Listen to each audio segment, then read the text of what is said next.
యేసంటే ఎవరో తెలుసా, ప్రేమంటే ఎవరో తెలుసా, దేవుడంటే ఎవరో తెలుసా, త్యాగమంటే ఎవరో తెలుసా.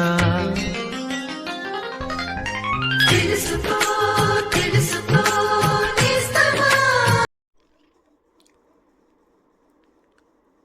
ప్రభు అయిన యేసుక్రీస్తు అతి శ్రేష్టమైన నామంలో మీకు అందరికీ వందనములు. పరిశుద్ధ గ్రంథమైన బైబిల్ నందు యోహాను సువార్త 12వ అధ్యాయము 42-43 వచనములలో మనం ఈ విధముగా చదువుచున్నాము. అయినను అధికారులలో కూడా అనేకులు ఆయన యందు విశ్వాసముంచిరి గాని సమాజంలో నుండి వెలివేయబడుదుమేమో అని పరిసయ్యులకు భయపడి వారు ఒప్పుకొనలేదు. వారు దేవుని మెప్పు కంటే మనుష్యుల మెప్పును ఎక్కువగా అపేక్షించిరి. నరుల పాపముల వలన వారి ఆత్మీయ నేత్రాలు మూసివేయబడ్డాయి.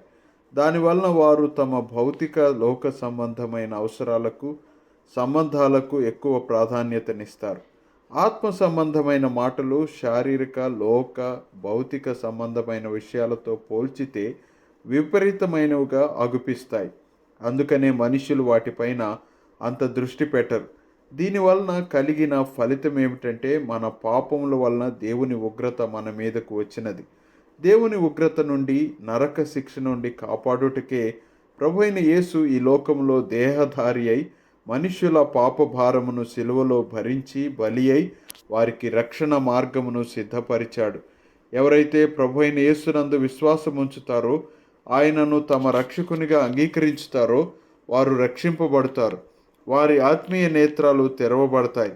ఈ సత్యమును ఎరిగి కూడా అనేకసార్లు శారీరక భౌతిక సంబంధాల వలన యేసునందు విశ్వాసం ఉంచకపోవటం వలన రక్షణ పొందు అవకాశమును మనుష్యులు చేజార్చుకుంటున్నారు.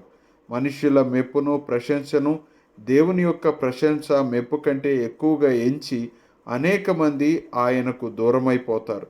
వారిలో మీరు లేరు కదా.